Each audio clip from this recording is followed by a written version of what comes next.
Spirit of man को अगर चले तो यहां पर रीजन, करेज एंड एपिटाइट। अब यहां पर सुनना, जिस पर्सन में जो कैरेक्टर मेजोरिटी में होगा, अगर उसी के अकॉर्डिंग वो वर्क करता है तो इंडिविजुअल जस्टिस हो जाएगा। इंडिविजुअल क्या होगा? अब जिसमें जो कैरेक्टर की मेजोरिटी है उसके अकॉर्डिंग अगर वर्क करता है तो क्या बना? Individual justice. इसका मतलब यहां पर हो गया कि there is no difference between merit and work. ठीक। अब यहां पर अगर हम सोसाइटी लें तो मैन और सोसाइटी में रिलेशन क्या है? जैसे सोसाइटी को क्या कहेंगे? Group of man, group of man. तो society is a individual writ large of man. हो गया? हो गया ना कि इस व्यक्ति का विस्तृत रूप क्या है? समाज है। ठीक। अब जिसके पास रीजन होंगे वह गवर्निंग बॉडी बन गई या गवर्निंग क्लास बन गया। ठीक। जिसके पास करेज होगा वह हो गया मिलिट्री क्लास। जिसके पास एपिटाइट हो गया वह हो गया प्रोडक्शन क्लास। यानी मीन्स ये हो गया आपका शासक वर्ग, ये हो गया आपका सैनिक वर्ग, और ये हो गया आपका क्या बन गया? उत्पाद। और सोसाइटी का यह डिवीजन कैसे हो रहा है? अकॉर्डिंग सोल ऑफ मैन, यानी व्यक्ति की आत्मा के अनुसार। ठीक। अब सोसाइटी के ये तीनों क्लास समझिएगा, सोसाइटी के ये तीनों क्लास अपने अपने क्लास के अकॉर्डिंग वर्क करे तो सोसाइटी सोशल जस्टिस स्टेबल हो जाएगी। और तब कंसेप्ट आ जाएगा state is a individual writ large. Clear हो गया? राज्य व्यक्ति का क्या है? विस्तृत रूप है। ठीक। यानी मीन्स इसका मतलब एक चीज है कि without individual justice there is no establishment of the social justice. यानी बिना व्यक्तिगत न्याय के सामाजिक न्याय की स्थापना नहीं होगी। ठीक। तो अगर सोशल जस्टिस का एस्टेब्लिशमेंट है, सोशल जस्टिस को अगर स्टेबल करना है तो इंडिविजुअल जस्टिस को स्टेबल करना पड़ेगा। अब सोशल जस्टिस का मतलब क्या हो गया कि सोसाइटी में जितने भी लोग हैं, सोसाइटी में जितने भी लोग हैं वे सभी लोग या उन सभी लोगों में मेरिट और वर्क में डिफरेंस नहीं है। और सोसाइटी क्या है? एज ए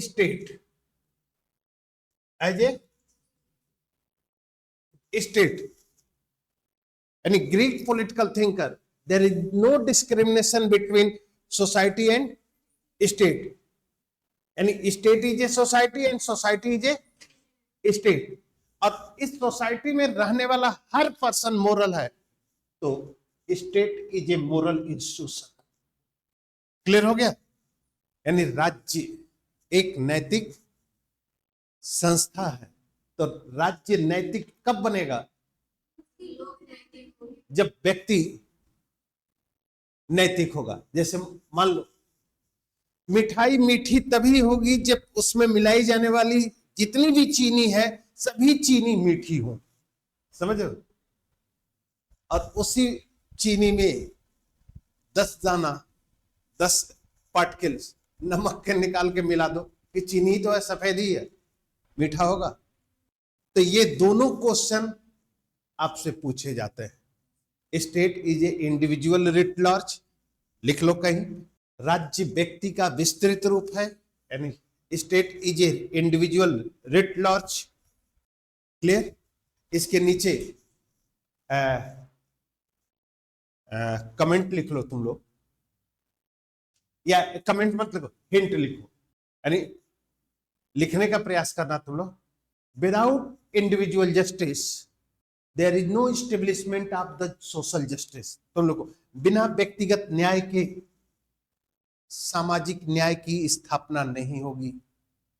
हिंट है ये, बिना व्यक्तिगत न्याय के सामाजिक न्याय की स्थापना नहीं होगी। ठीक, हिंट निकल, अब क्वेश्चन समझ में आ जाएगा ना। दूसरा क्वेश्चन लिख लीजिए, स्टेट और society is A moral institution. ठीक, इसका भी हिंट वही होगा। राज्य या समाज एक नैतिक संस्था है। कभी कभी एक क्वेश्चन आता है, अब एक कमेंट आया था, शायद इसमें नहीं था, यूपीएससी में नहीं था, बल्कि यूपीपीसीएस में जब ऑप्शनल होता था तो उसमें पूछा था कि राज्य nature of state depend upon nature of man, यानी नेचर ऑफ स्टेट यानी राज्य की प्रकृति किस पर निर्भर करेगी? Depend upon man. व्यक्ति अगर नैतिक है तो राज्य भी क्या होगा? नैतिक होगा। अब एक सबसे अच्छा एग्जाम्पल है, बहुत अच्छे ढंग से समझ में आए, ये फैमिली है। ठीक, फैमिली परिवार। परिवार का मतलब क्या हो गया? ठीक, ग्रैंडफादर एंड ग्रैंड मदर। ठीक, फादर एंड मदर। ठीक, ब्रदर एंड सिस्टर। ठीक, अब इस परिवार में जितने भी लोग हैं, अगर ये सभी लोग अपने अपने कैरेक्टर के अकॉर्डिंग वर्क करें तो यह फैमिली मोरल होगी कि नहीं? मोरल हो जाएगी ना।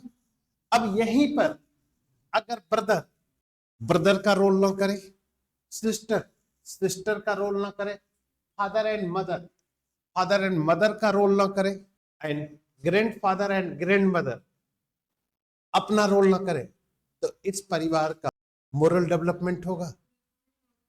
नहीं होगा। जैसे जस्ट लाइक एक सिचुएशन, जैसे कहने का मतलब यह है कि किसी भी बालक के बिहेव को एनालाइज करके ये बताया जा सकता है कि इसका परिवार कैसा हो। अगर वह बालक अच्छा आचरण करता है तो कहेगा कि परिवार के लोग भी क्या होंगे? ठीक, तो यहां पर दो चीजें हैं, व्यक्ति से परिवार का एनालिसिस हो रही है और एक होता है परिवार से व्यक्ति का एनालिसिस हो जाए।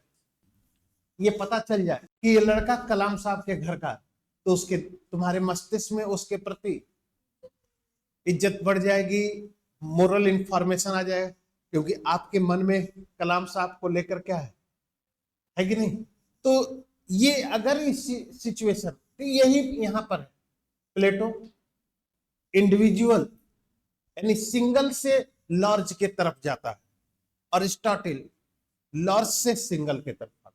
यानी मींस अरिस्टोटल पहले स्टेट को मोरल बनाता है, फिर उसमें रहने वाले लोग क्या होंगे? मोरल होंगे।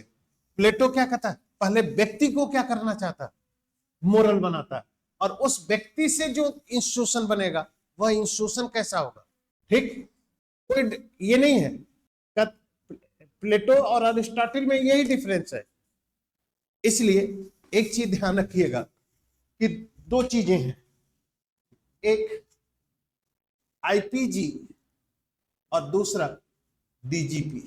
आईपीजी समझ रहे हो? डीजीपी एक है, डीजीपी का मतलब डायरेक्टर जनरल ऑफ पुलिस। ठीक, और आईपीजी का मतलब इंस्पेक्टर जनरल ऑफ पुलिस। लेकिन तुम लोग पागल, आईपीजी का मतलब इंडक्टिव मेथड, और इसमें होता है पर्टिकुलर टू जनरल, यानी विशेष से सामान्य की ओर। और डीजीपी को कहा जाता है डिडक्टिव मेथड, और इसमें होता है general to particular, general to particular, यानी सामान्य से विशेष की ओर, विशेष से। अब इन दोनों का हिंदी क्या होगी हम बता देते हैं। एक को आगमनात्मक पद्धति कहा जाता है, एक को निगमनात्मक पद्धति कहा जाता है। अब किसको आगमनात्मक किसको निगमनात्मक देख लीजिएगा। ये स्टडी अप्रोच है, यानी अध्ययन की पद्धति है।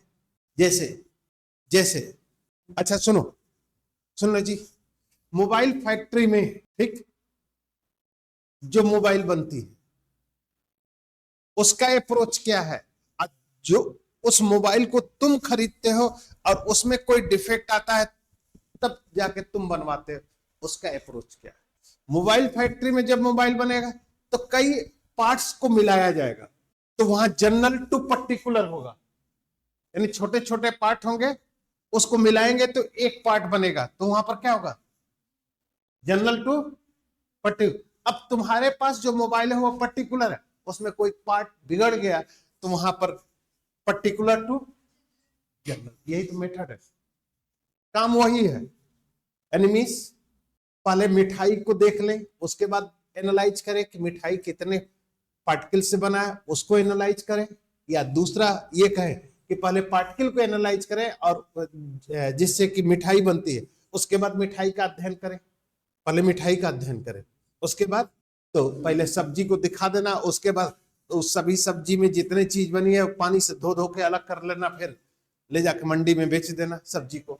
यानी हर आदमी की सोच, ये कहने का मतलब हर आदमी की थिंकिंग क्या है, अलग अलग होती, समझ रहे हो कि नहीं। तो ये थोड़ा सा समझ लीजिए कि ये आपका क्या है, स्टडी मेथड एजुकेशन। अब उसी को ये क्वेश्चन मैंने सोचा था कि अभी तुम्ही से तो पूछा था कि no difference between merit and work, तो पहले मेरिट तो जानना पड़ेगा ना, तो मैं बता देता हूं, उसको भी अभी क्लियर कर देता हूं कि किसमें किस कैरेक्टर की मेजोरिटी है, यही सबसे इंपॉर्टेंट है ना। ठीक है, नोट कर लो।